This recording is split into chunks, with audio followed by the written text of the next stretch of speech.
I'll talk about the importance of marketing in successful mobile money deployments. While most people know about the successful M-Pesa mobile money service in Kenya, there are about 70 other deployments around the world that people don't know very much about, including very often the people in that country. So there's a philosophical riddle that says, if a tree falls in the woods and no one hears it, does it make a sound?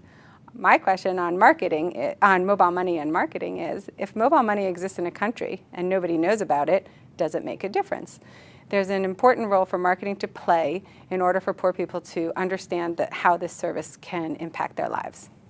If no one knows that they can send money to their mother, that they can pay their bills, that they can travel more safely on a bus without carrying cash as they go to buy goods in the, say, major city, or if they don't even know that they can use mobile money to top up their airtime, then the service cannot get to the point where it's being used the way we hope it will eventually be used, which is as transaction rails on which savings services can follow. Clearly, your customers need to know about the service, what it is. They need to know how to use the service and what that entails. Do they need to buy a new phone?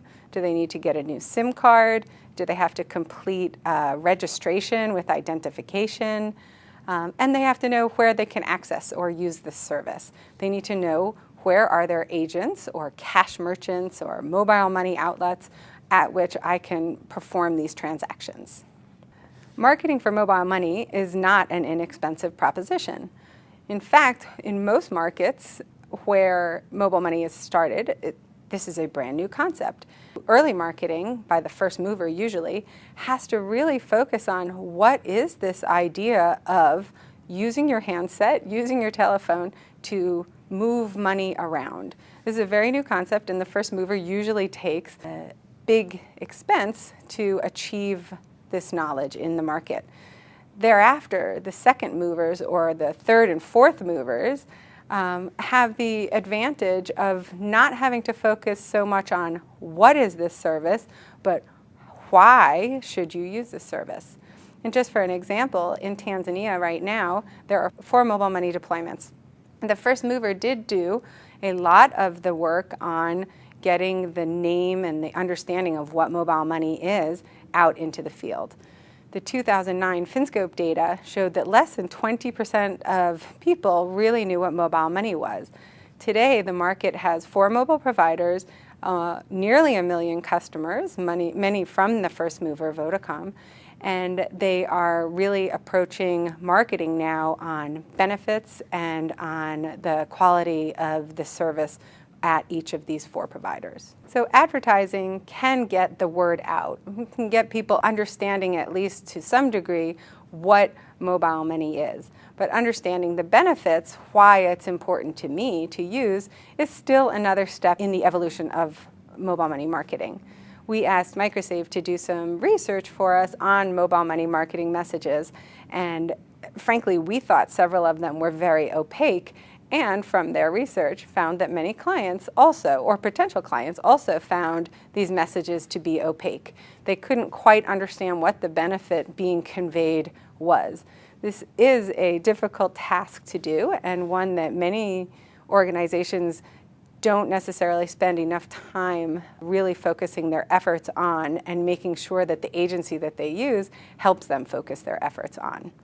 Much of the way that understanding benefits or understanding how to use it, and of course understanding what it is, do come from things like TV advertisements, billboards, radio advertisements, special promotions, and things like road shows with music, dance, and drama, maybe a demonstration of the product, and maybe even a way of signing up to use the product.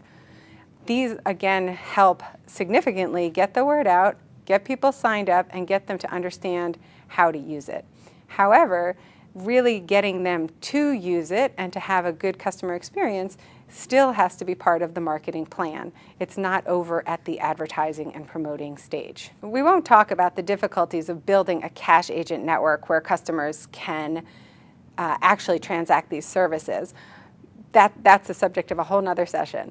However, what we will talk about is the role of marketing in identifying that agent and in controlling or managing the customer's experience of mobile marketing.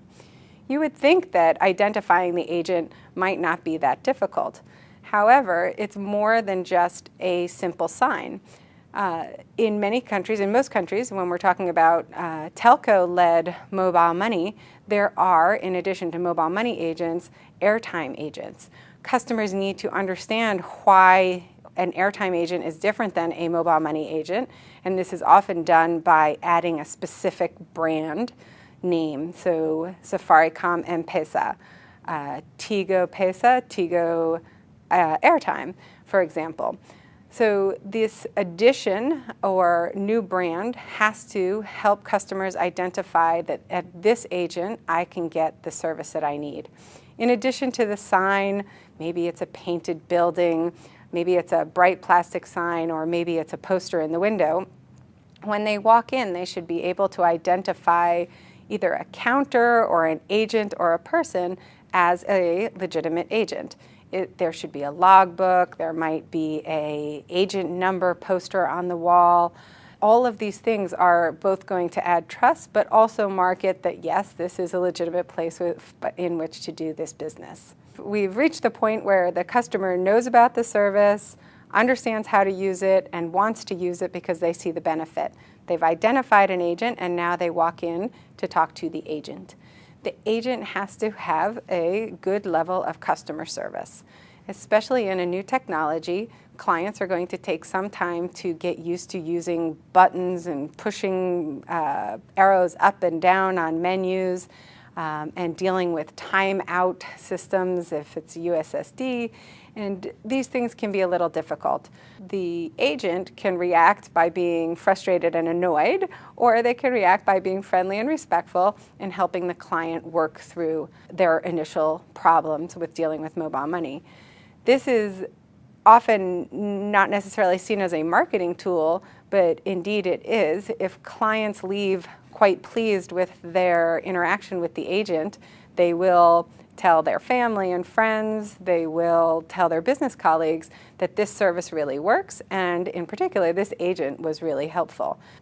In addition to merely being nice or friendly to customers, agents need to have a clear grasp of the service themselves. They need to be able to reach an agent hotline if there are problems. They need to be able to provide clear tariff sheets, which could be posted on the wall or could be pamphlets, so that the customer can see that this is the actual price to send money, to receive money, or for the transfer. We've been in mobile money shops where there are no tariffs, where there are no tariff sheets available, where there are no customer hotlines on the wall.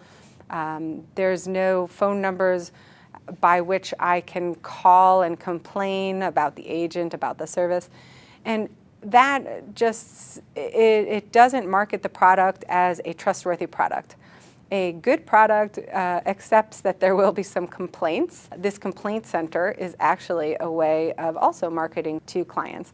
Somebody who can call and complain and have their complaint resolved will very likely be a more loyal customer willing to share the experience with other people. To wrap up, we're focusing our efforts on marketing to make sure that mobile money is well understood, well used, and able to, over time, be these rails on which savings services and other financial services aimed at poor people can be delivered safely and securely in a place and manner close and convenient to poor customers.